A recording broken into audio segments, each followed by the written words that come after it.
రాష్ట్రంలో ఎన్నికలు జరిగినటువంటి వాతావరణం వేడెక్కిన పరిస్థితి కనపడుతుంది. ఈ నేపథ్యంలో రాష్ట్ర ముఖ్యమంత్రిగా ఉన్నటువంటి వైఎస్ జగన్మోహన్ రెడ్డి గారు లండన్ వెళ్ళిపోయారు. ఈ నేపథ్యంలో లండన్ వెళ్ళిన ప్రయాణం నేపథ్యంలో, సందర్భం నేపథ్యంలో ఇక్కడ అనేక రకరకాలటువంటి వ్యాఖ్యలు వినిపిస్తున్న పరిస్థితి కనపడుతుంది. జగన్మోహన్ రెడ్డి విదేశాలకి ఫ్యామిలీతో సహా వెళ్ళాడు, ఇక రాడు. జగన్మోహన్ రెడ్డి గారు ఇక్కడి నుంచి మూటాముళ్ళు అన్నీ సర్దేసుకున్నాడు, మళ్ళీ ఇక ఇప్పట్లో రాడు. ఈ మాట మేము అంటున్నది కాదు, ఈ మాట ప్రతిపక్ష పార్టీల నుంచి వస్తున్నటువంటి విపరీతమైనటువంటి కామెంట్స్, ట్రోల్స్. సోదరిగా ఉన్నటువంటి షర్మిల పిసిసి అధ్యక్షురాలు హోదాలో జగన్మోహన్ రెడ్డి విదేశాలకు పారిపోతున్నాడు అంటూ కూడా కామెంట్ చేసింది. అదేవిధంగా ఎన్డీఏ కూటమి నేతలుగా ఉన్నటువంటి ప్రతిపక్ష నాయకులు ఎవరైతే ఉన్నారో వారందరూ కూడా జగన్మోహన్ రెడ్డి విదేశాలకు వెళ్ళిపోతున్నాడు, మళ్ళీ రాడు, ఎప్పుడు వస్తాడో కూడా తెలియదు అంటూ కూడా కామెంట్లు కూడా చేస్తున్న పరిస్థితి కనపడుతుంది. ప్రస్తుతం ఉన్నటువంటి తాజా పరిణామం జగన్మోహన్ రెడ్డి లండన్ పర్యటన ఏమైందో ఏంటనే దాని మీద కామెంట్ రూపంలో మీరందరూ కూడా మీ అభిప్రాయాలను షేర్ చేసుకోండి. ఏం జరుగుతుందనేది మనం చెప్తాము. అందులో భాగంగా మనకు అందినటువంటి సమాచారాన్ని కనుక మనం కూలంకుషంగా మనం చెప్పుకుంటే కనుక జగన్మోహన్ రెడ్డి 17వ తారీఖు రాత్రి లండన్తో పాటు ఈ యూరోప్ కంట్రీస్తో పాటు వివిధ ప్రాంతాలకు వెళ్ళి 31వ తారీఖున ఆంధ్రప్రదేశ్కి వస్తారు. ఇది ఆయనకున్నటువంటి షెడ్యూలు. రాష్ట్ర హైకోర్టు ఇచ్చినటువంటి నాంపల్లి హైకోర్టు ఇచ్చినటువంటి తీర్పు, దాంట్లో పర్మిషన్. దీంట్లో భాగంగానే ఆయన ఈ కొద్ది రోజులు మాత్రమే విదేశాలకు ఫ్యామిలీతో పాటు వెళ్ళి అక్కడ జాలీ ట్రిప్ చేయబోతున్నారు. అదేవిధంగా కొంత రిలాక్స్ అవ్వబోతున్నారు. ప్రస్తుతం ఎలక్షన్స్ నేపథ్యంలో ఫుల్గా హార్డ్గా కష్టపడ్డారు కాబట్టి ఆయన వెకేషన్ ట్రిప్పు కోర్టు పరిమితి కోరటం జరిగింది. కోర్టు కూడా అనుమతి ఇచ్చిన నేపథ్యంలో జగన్మోహన్ రెడ్డి ఫ్యామిలీతో పాటు విదేశాలకు వెళుతున్నారు. ఇది ఒక వర్షను. అయితే రాష్ట్రంలో ఉన్నటువంటి పరిణామాలు ప్రస్తుత నేపథ్యంలో నిన్న ఐపాక్ టీంతో కూడా జగన్మోహన్ రెడ్డి ఒక భరోసాకి సంబంధించినటువంటి ఒక 151 సీట్లతో మనం భారీగా మెజార్టీతో గెలవబోతున్నాం, దేశం మొత్తం కూడా ఆంధ్రప్రదేశ్ ఫలితాల గురించి చర్చించుకుంటుందంటూ కూడా కామెంట్స్ చేయడం జరిగింది. అదేవిధంగా వైఎస్ఆర్ కాంగ్రెస్ పార్టీకి సంబంధించినటువంటి నేతల్లో కానీ, అధికారుల్లో కానీ, ఎమ్మెల్యేల్లో కానీ, ఎవరైతే ఉన్నారో ప్రజల్లో కానీ వీరందరిలో కూడా ఒక భరోసా నిలిపే ప్రయత్నం చేశారు. 151 సీట్లు వస్తాయి అని చెప్పి అది చెప్పడం జరిగింది. అయితే ఎలక్షన్ జరిగి 13వ తారీఖున అయితే 16వ తారీఖున వచ్చి వారికి భరోసాకి సంబంధించినటువంటి అంశం వారందరూ కూడా చెప్పుకోవడం జరిగింది, వారితో షేర్ చేసుకోవడం జరిగింది. ఇది ఒక వర్షన్గా మనం భావించాల్సినటువంటి పరిస్థితి. అయితే ఈ నేపథ్యంలో జగన్మోహన్ రెడ్డి విదేశాలకు వెళ్ళిన సందర్భంలో 31వ తారీఖునే వస్తాడు అంటున్నారు. కానీ ప్రతిపక్ష పార్టీలు కానీ వీరు చెప్తున్నటువంటి వర్షన కానీ మనకు అందుతున్నటువంటి సమాచారాన్ని కనుక మనం క్రోడీకరించి చెప్తే కనుక జగన్మోహన్ రెడ్డి గారు 31వ తారీఖున ఆంధ్రప్రదేశ్కి తిరిగి రారు. ఎందుకంటే ఇక్కడ ఉన్నటువంటి ఎన్డీఏ కూటమితో జగన్మోహన్ రెడ్డి పార్టీకి సంబంధించినటువంటి జరిగిన ఎన్నికల సమరంలో ఎన్డీఏ పార్టీ తరపున పూర్తి స్థాయి మెజార్టీ ఉండబోతుంది అనేది ఎన్డీఏకి సంబంధించినటువంటి నేతలు, పార్టీ నేతలు ఎవరైతే ఉన్నారో వీళ్ళందరూ కూడా చెప్తున్నటువంటి పరిస్థితి. ఈ ఎన్డీఏ కూటమి ఏదైతే ఉందో ఈ కూటమి అందరూ కూడా పూర్తి స్థాయిలో మెజార్టీ వస్తుంది, వారందరూ కూడా సంబరాలు చేసుకుంటున్నటువంటి పరిస్థితి. ఈ నేపథ్యంలోనే వైఎస్ఆర్ కాంగ్రెస్ పార్టీకి సంబంధించినటువంటి నేతలకి భరోసాకర క్రమంలోనే ఇటువంటి హామీలు ఇవ్వటం జరిగింది తప్ప వాస్తవానికి ఇది కాదు అని ప్రతిపక్ష పార్టీలు కామెంట్ చేస్తున్నటువంటి పరిస్థితి కనపడుతుంది. ఈ నేపథ్యంలోనే వీరు చెప్తున్నటువంటి వర్షన్ ఏదైతే ఉందో తీసుకున్నటువంటి కోర్టు పర్మిషన్ నేపథ్యంలో లండన్ వెళ్ళినటువంటి జగన్మోహన్ రెడ్డి గారు ఒక వారం 10 రోజుల తర్వాత అనారోగ్యం పాలవుతారు. ఆ తర్వాత అక్కడ ఉన్నటువంటి కొన్ని సందర్భాల నేపథ్యంలో ఆయన అక్కడే ఉండాల్సి వస్తుంది. ఇటువంటి అంశాలను ఒకదాని తర్వాత ఒకటి తెర మీదకు వస్తాయి అని వాళ్ళు చెప్తున్నారు. ఇది నిజమో అబద్ధమో మనకైతే తెలియదు. కాకపోతే వాళ్ళు చెప్తున్నటువంటి వర్షన్ అయితే మాత్రం ఆయన 1వ తారీఖు మాత్రం రాడు, 4వ తారీఖు రిజల్ట్ వస్తుంది. రిజల్ట్ వచ్చిన తర్వాత పార్టీకి వ్యతిరేకంగా రిజల్ట్ వస్తుంది అనేది ఆయన ముందే గమనించి ఈయన విదేశాలకు వెళ్తున్నారు. విదేశాలకు వెళ్ళినటువంటి ఇక్కడ ఉన్న పరిస్థితులు కావచ్చు, ఇక్కడ ఉన్నటువంటి అంశాలు కావచ్చు, ఇక్కడ ఉన్న పార్టీ పరిస్థితులతో కానీ ఆయన సడన్గా అనారోగ్యం పాలవుతారని కూడా కొంతమంది చెప్తున్నారు. అది నిజమో అబద్ధమో అయితే మనకు తెలియదు.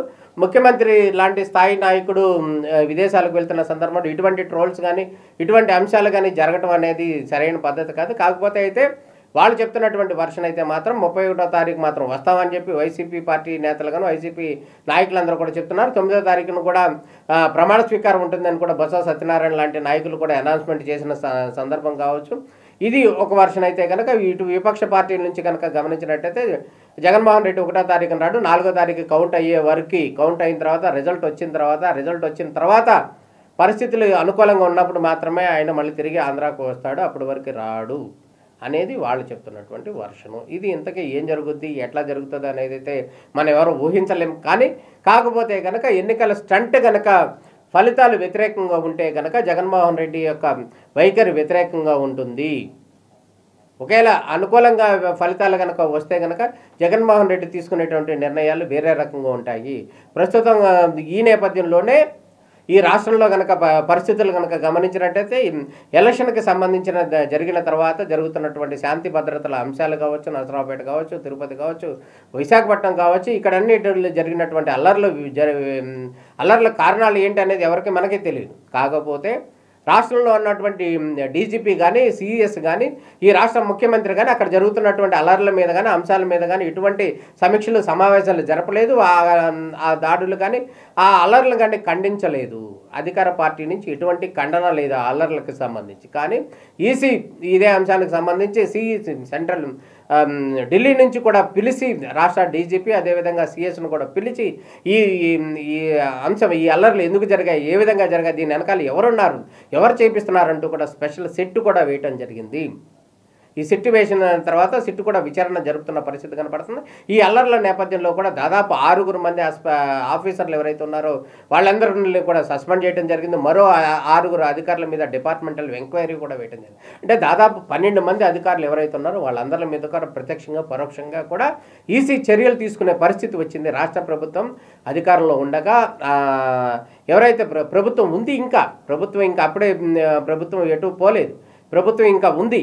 ఇవి ఉన్నప్పటికి కూడా సిఎస్ కానీ డీజీపీ కానీ అదేవిధంగా రాష్ట్ర ముఖ్యమంత్రి కానీ ఈ అల్లర్ల విషయంలో కానీ శాంతి భద్రతల విషయంలో కానీ ఒక సమీక్ష కానీ జరపలేదు. అదేవిధంగా ఆ చర్యలు ఏవైతే ఉన్నాయో వాటిని ఖండించలేదు. అంటే ఏం జరుగుతుంది అనేది అయితే ఏం తెలియదు. ఖండించడం అయితే చేయలేదు, దాని మీద వివరణ ఇవ్వలేదు. రాష్ట్ర ప్రజలకు ఏం జరుగుతుందో లేకపోతే పోలీసు అధికారులను ఆదేశించడమో లేకపోతే ఏదో ఒకటైతే అనౌన్స్మెంట్ చేయాలి, కానీ ఇది చేయలేదు. కాబట్టి కేంద్ర ఎన్నికల సంఘమే వాళ్ళని రాష్ట్రానికి సంబంధించిన వాళ్ళని పిలిచి వాళ్ళని అడిగి ఏంటి బాబు ఏం జరుగుతుంది మీ రాష్ట్రంలో, మీరేమో స్పందించలేదు, అక్కడే అల్లర్లు జరుగుతాయి, ఎలక్షన్ కౌంటింగ్ కూడా రేపు 4వ తారీఖు వస్తుంది అని కూడా చెప్పడం జరిగింది. ఈ నేపథ్యంలో ఎలక్షన్ కూడా అయిపోయిన తర్వాత అల్లర్లు జరగడం ఏంటని కూడా వీరిని వివరణ అడగడం జరిగింది. రాష్ట్ర ప్రభుత్వానికి సంబంధించిన కీలకమైనటువంటి నేతలు డీజీపీ కావచ్చు, సిఎస్ కావచ్చు, ఈ రాష్ట్రానికి సంబంధించి వాళ్ళిద్దరు ముఖ్యమైనటువంటి ఆఫీసర్లు, వీళ్ళిద్దరిని కూడా పిలిచి వివరణ కూడా అడగాల్సిన పరిస్థితి వచ్చింది. ఈ నేపథ్యంలోనే కేంద్రం కూడా రాష్ట్ర ఇంటెలిజెన్స్ కూడా హెచ్చరిక జారీ చేసింది. అలర్ట్గా ఉండండి, కౌంటింగ్ తర్వాత 4వ తారీఖు కౌంటింగ్ తర్వాత రాష్ట్రంలో ఉన్నటువంటి పరిస్థితులు ఒక్కసారిగా ఉద్విగ్నంగా మారిపోతాయి, అల్లర్లు జరుగుతాయి, గొడవలు వివాదాలు జరుగుతాయి అని చెప్పి కూడా వాళ్ళకి ఇంటెలిజెన్స్ సమాచారం వచ్చింది. దాంట్లో భాగంగా 19 వరకు కూడా జాగ్రత్తగా ఉండండి, కేర్ఫుల్గా ఉండండి అంటూ అదనపు బలగాలు ఏవైతున్నాయో వాటన్నింటినీ కూడా రాష్ట్ర ప్రభుత్వానికి ఇవ్వటం. ఇది ఒక పక్కన జరుగుతున్నటువంటి శాంతి భద్రతలకు సంబంధించినటువంటి అంశం. ఈ నేపథ్యంలోనే ఇక్కడ జరుగుతున్నటువంటి అల్లర్ల నేపథ్యం కావచ్చు, వీటన్నిటిని కావచ్చు, ఈయన మామూలుగా ఫ్యామిలీ అకేషన్ కోసం మాత్రమే జగన్మోహన్ రెడ్డి గారు లండన్ వెళ్తున్నారు అనేది మనకి అందుతున్నటువంటి సమాచారం. గతంలో కనుక మనం గమనించినట్టయితే జగన్మోహన్ రెడ్డి గారు రాష్ట్రంలో లేనప్పుడు మాత్రమే, జగన్మోహన్ రెడ్డి గారు ఆంధ్రప్రదేశ్లో లేనప్పుడు మాత్రమే ఈ రాష్ట్రంలో పెద్దమైనటువంటి నిర్ణయాలు జరుగుతాయి, పెద్దమైనటువంటి అంశాలు జరిగిపోతాయి అనేది వస్తున్నటువంటి నానుడి. దాంట్లో ఎగ్జాంపుల్ కనుక మనం చెప్పుకుంటే కనుక గతంలో చంద్రబాబు నాయుడిని 52 రోజులు అరెస్టు చేసి రాజమండ్రి సెంట్రల్ జైల్లో రిమాండ్ ఖైదీగా ఉన్న పరిస్థితులు ఏవైతే ఉన్నాయో ఆయన్ని అరెస్టు చేసే సందర్భంలో జగన్మోహన్ రెడ్డి రాష్ట్రంలో లేరు. జగన్మోహన్ రెడ్డి రాష్ట్రంలో లేని సందర్భంలోనే ఇటువంటి అంశాలు జరుగుతాయి. జగన్మోహన్ రెడ్డి గారు కూడా క్లియర్గా చెప్పడం జరిగింది మొన్నసారి. అసలు చంద్రబాబు నాయుడు ఎందుకు అరెస్ట్ చేశారు, ఎవరు అరెస్ట్ చేశారో కూడా తెలియదు. నిజంగా అసలు అప్పుడు అరెస్ట్ చేసే సందర్భంలో నేను అసలు ఇండియాలో లేను, అది కాక ఆంధ్రప్రదేశ్లో అసలు లేను, నేను విదేశాల్లో ఉన్నాను, అసలు ఏం జరిగిందో నాకు తెలియదు అని చెప్పడం జరిగింది. అంటే ఒక ప్రధాన ప్రతిపక్ష నాయకుని అరెస్ట్ చేసిన అంశానికి సంబంధించి నాకు తెలియదు, నేను ఇక్కడ ఇండియాలో లేను, ఆంధ్రాలో లేను, నాకు అసలు అవకాశం లేదు, ఎటువంటి అభిప్రాయం లేదని కూడా జగన్మోహన్ రెడ్డి గారు చెప్పడం జరిగింది. అందులో భాగంగానే జగన్మోహన్ రెడ్డి మళ్ళీ విదేశాలకు వెళ్తున్న సందర్భంలో మళ్ళీ కూడా ఏయో జరగబోతున్నాయి, ఇక్కడ ఏయో జరగబోతాయి అని చెప్పి ప్రతిపక్ష పార్టీలు ఆందోళనను వ్యక్తం చేస్తున్న పరిస్థితి. ఇందులో నిజాలు ఉండొచ్చు, అబద్ధాలు ఉండొచ్చు, వాస్తవాలు ఉండొచ్చు, వాస్తవాలు ఉండకపోవచ్చు. ఇది ఒక వర్షన్. అయితే రాష్ట్ర ముఖ్యమంత్రి ఫ్యామిలీతో కలిసి ఇటు వెళ్తున్నటువంటి సందర్భంలో, అకేషన్ కోసం వెళ్తున్నటువంటి సందర్భంలో ఇటువంటి ఊహాగానాలు రావటం, కోర్టు అనుమతి తీసుకుని మరీ వెళ్ళటం, ఇటువంటిది కూడా సరైనది కాదు. నిజానికి అది రోమర్స్ అయితే మరి మంచిదే. నిజానికి అది వాస్తవాలు ఉన్నాయా, నిజంగా ఉన్నాయా, లేకపోతే ఆయన 4వ తారీఖు వరకు రారా, 30వ తారీఖు మాత్రమే వచ్చేస్తారా, లేకపోతే రిజల్ట్ కౌంటింగ్ అయిన తర్వాత ఇక్కడ జరిగే పర్యవసానాలు ఏ విధంగా ఉంటాయి, పర్యవసానాల తర్వాత మళ్ళీ ఇక్కడికి వచ్చే అవకాశం ఉందా, లేకపోతే ఏంటనేది కూడా. ఒకవేళ ఇంటెలిజెన్స్ కూడా ఇక్కడ రాష్ట్రంలో అల్లకొల్లాలంగా ఉంటుంది.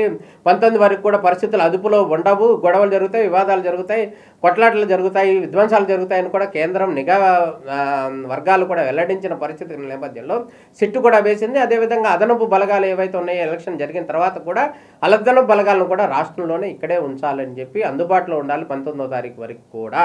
అంటే 14న 4వ తారీఖున కౌంటింగ్ అయితే 19వ తారీఖు అంటే 15 రోజుల పాటు ఇక్కడే ఉండాలి.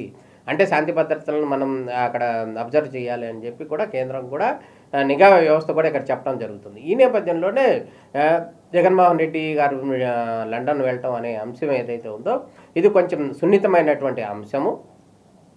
ఐపాక్ టీంతో కూడా 151 సీట్లు వచ్చేస్తాయని చెప్పటం, అంటే ఇవన్నిటి కూడా ప్రీ ప్లాన్డ్గా ఏదో జరుగుతుంది, ఇక్కడ ఏదో జరగబోతుంది అనేటటువంటి రకరకాల అనుమానాలు ఇవన్నీ కూడా వస్తున్నాయి. నిజంగా ఏం జరుగుతుంది, ఏం జరగదా, లేకపోతే అనేది అయితే మనం మంచిదే. కానీ ప్రతిపక్షాలు కావచ్చు వీళ్ళందరూ కూడా ఆరోపణలు చేస్తున్నారు. అదేవిధంగా సోదరిగా ఉన్నటువంటి షర్మిల కూడా ఆరోపణ చేస్తుంది, ఈయన విదేశాలకు పారిపోతున్నాడు అంటూ కూడా కామెంట్లు చేస్తున్నటువంటి పరిస్థితి ఉన్న నేపథ్యంలో ఏం జరుగుతుంది అనేది అయితే మనం కాలమే నిర్ణయించాల్సిన పరిస్థితి కనపడుతుంది. అదేవిధంగా 4వ తారీఖు రిజల్ట్ ఏ విధంగా ఉంటాయి, అదేవిధంగా జగన్మోహన్ రెడ్డి ఎప్పుడు తిరిగి వస్తారు అనేది అయితే కూడా హాట్ టాపిక్గా రాష్ట్రంలో ఉన్నటువంటి పరిస్థితి. అదేవిధంగా 151 సీట్లు వస్తాయని కూడా ఇక్కడ వైసీపీ క్యాడర్ కూడా భరోసా ఇచ్చిన నేపథ్యంలో వారందరూ కూడా ఆనందంగా ఉన్నారు, కాన్ఫిడెంట్గా ఉన్నారు. వారందరికి కూడా కాన్ఫిడెంట్ని జగన్మోహన్ రెడ్డి గారు ఇచ్చారు అనటంలో ఎటువంటి సందేహం లేదు.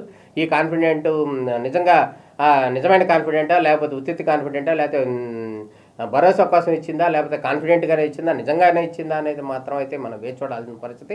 4వ తారీఖు తర్వాత రిజల్ట్ ఏ విధంగా ఉంటాయి, ఆ తర్వాత ప్రజల యొక్క స్పందన ఎలా ఉంటుంది అనేది అయితే మనం వేచి చూడాల్సిన పరిస్థితి. మొత్తానికి జగన్మోహన్ రెడ్డి గారు లండన్ వెళ్ళారు. ఇదే విధంగా మళ్ళీ ఎప్పుడు వస్తారు అనేది మాత్రం ఈ అంశం ఏదైతే ఉందో ఇది మాత్రం ఎవరికి అంతు చిక్కనటువంటి వర్షను. కానీ నిబంధనల ప్రకారం అయితే కనుక, ఆయనకి ఇచ్చిన పర్మిషన్ ప్రకారం అయితే కనుక 31వ తారీఖున మాత్రం ఆంధ్రాకి రావాలి. ఇది అన్నీ అనుకూలిస్తాయి.